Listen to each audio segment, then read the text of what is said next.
Welcome to Unfiltered Hummingbird. I am your host, Camellia. Hey, we're going to unpack some questions, interview some guests, have a little fun together. Come on, let's get to it. All right, so I first want to talk about a new coaching program that I have started as your certified life coach. I have a program where I talk about how to stop procrastinating, how to reach those goals that you set, and how to break them down into smaller chunks in order for you to help reach those goals. So if you need some help with any type of procrastination, setting and meeting goals, send me a note. I will be your certified life coach to help you get to that goal and reach it and improve your life.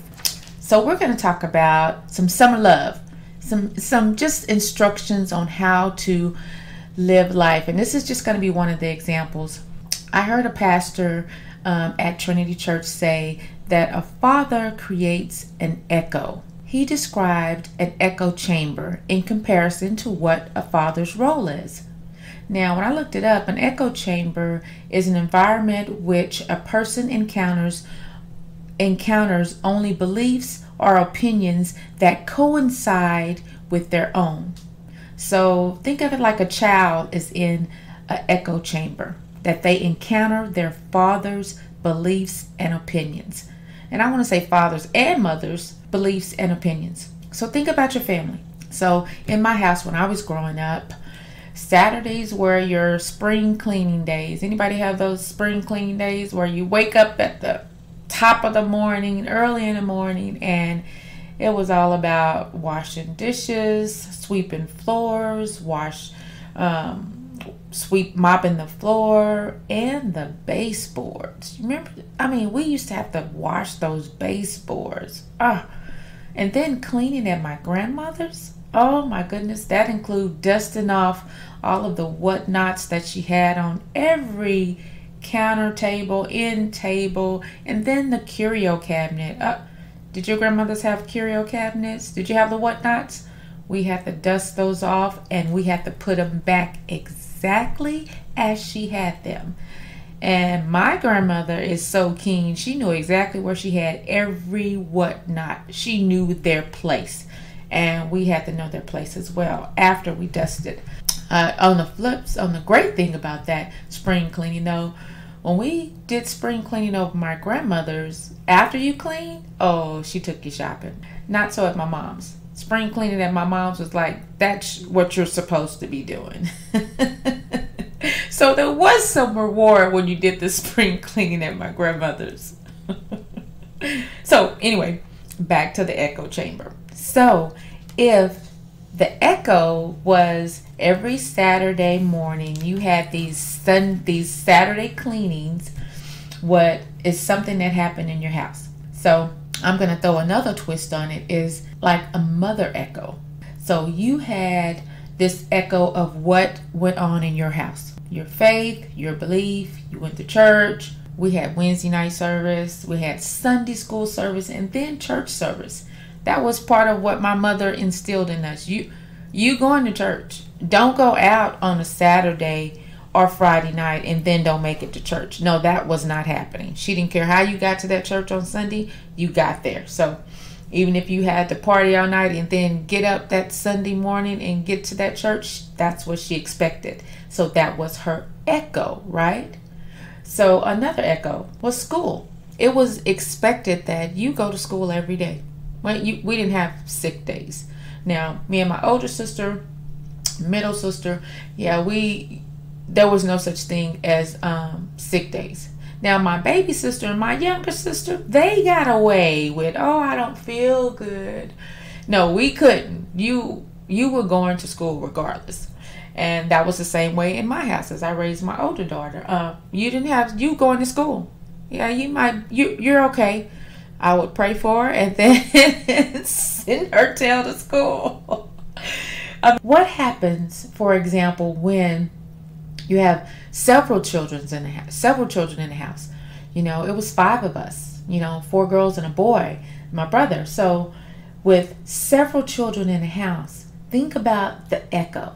How loud does the echo sound to the oldest versus the youngest? It is different.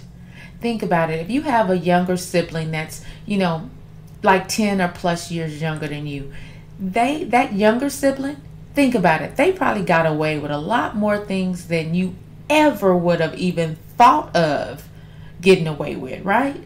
I see it in my own life with my baby sister. I see it now with my oldest versus my youngest child in the house now. I have a lot more patience. I'm in a different season in my life, of course. So the echo is still there, but in some areas it's faint. It's not as strong. Does that make sense? So think about it. Where a good example would be where my oldest daughter, she could not get away with not cleaning the dishes at night.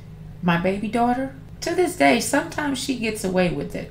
Now, when I wake up, and I'm the first one to wake up in the house, so of course some mornings when I get in there and I see that there's dishes in the sink, I'll get back around to it later on and say, hey, make sure you come and get these dishes out the sink. Wash the dishes every night. So it's more relaxed. So the echo is fainter versus that oldest one. Oh, I was waking her up out her bed. Come do these dishes.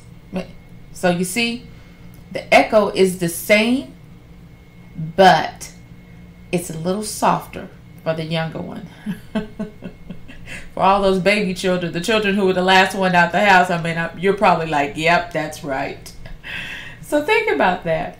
So I think that's where it's possible to, because that echo is faint, it's possible to almost ignore that echo, those firm beliefs, those to-dos that go on in the house based on the relation, based on the placement of the child, based on where you are. So think of a magnaphone. If you're right at the speaker level of that magnaphone, it's going to be so loud in your ear you can't help but to hear it. But the further out you go, it's not as loud. So therefore, it's not going to be as impactful, in my opinion. You see? So a father's role or a mother's role, in my opinion, is to make sure that the echo stays relevant in our life. How does it stay relevant in our life? Good example. I want you to just really think about it.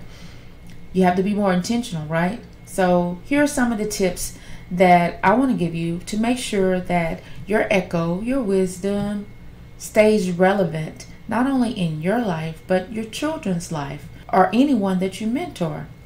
One of them is setting a reminder, being a reminder, or setting an example by having wise choices for yourself. Be that reminder. Make your life be a reminder to others, an example to others to make wise choices. Oh, isn't that going to be something, right? That's a journey. That's an everyday journey. We all are constantly doing that. Our lives, even if you don't say anything, your life speaks volumes, and I want my life to speak volume. I want my life to be attractive to others. I want you to, if you cross my path, I want us to, share a moment. And if for some reason I want to be able to impact your life and you impact mine, right? For the good. So that's one reminder.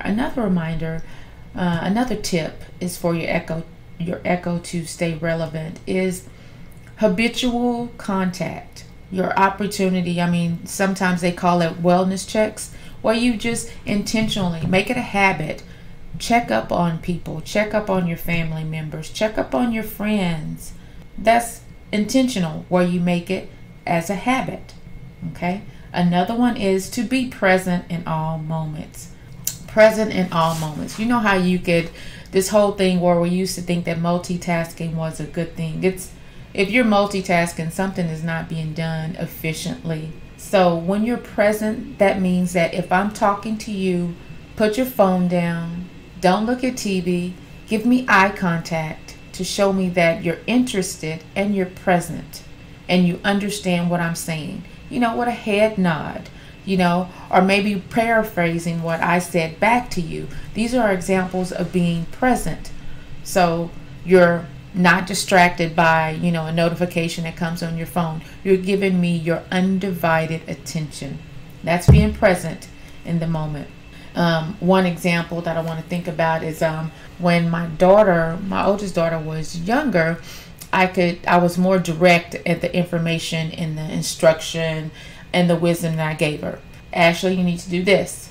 You need to do this, this, this. It was more direct, more so as a command, an order. She'll tell you it's an order. But now that she's a grown woman and she is a mother and a wife, now my advice in the way I communicate to her is more like a friend. She is like my best friend. She calls me her best friend, but we're closer now. And now that she's a woman and has experienced a little life for herself, she understands where I'm coming from. But now it's more of I just drop information off to her and she'll chew on it. And whenever she's ready, she can evaluate it and see if it applies to her. So it's not so much as a direct command anymore. It's more of, have you thought about this? Or what about this? What about doing it this way? Have you looked into that? So I'm making more of a suggestion so she can make the final decision on what she wants to do. I'm still present. I'm still resounding that echo in her life, but I'm phrasing it different because of the season in life that she's in, So that is something that you want to think about. Some tips about how to keep your echo, your wisdom relevant in the lives of your children, your own life, in your household. So think about that. An echo chamber. That's our role, is to make sure that foundational guidance that we have always offered to our children and to others stays relevant. Now, and the information might change. It will change because, our world is changing. Technology is changing. How we communicate is changing. The foundation piece of what you have deposited in people's lives is going to be the same. You might deliver it different, but it's going to be the same.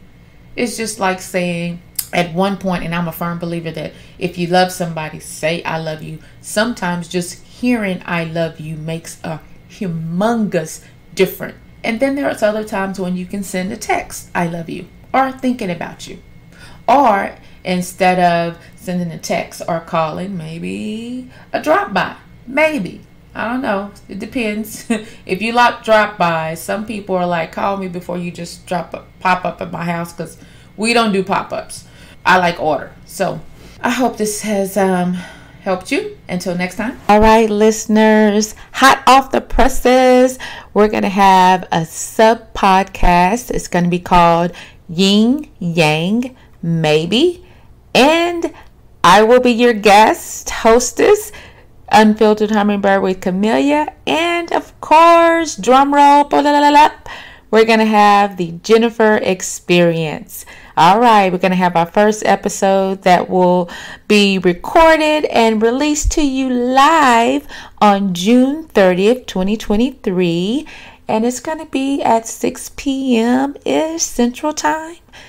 The new sub-podcast is going to be called Yin Yang Maybe. Maybe not. With your host, Unfiltered Hummingbird, and the Jennifer Experience. Send me your questions. Send us your DMs. We're going to have hot topic conversation.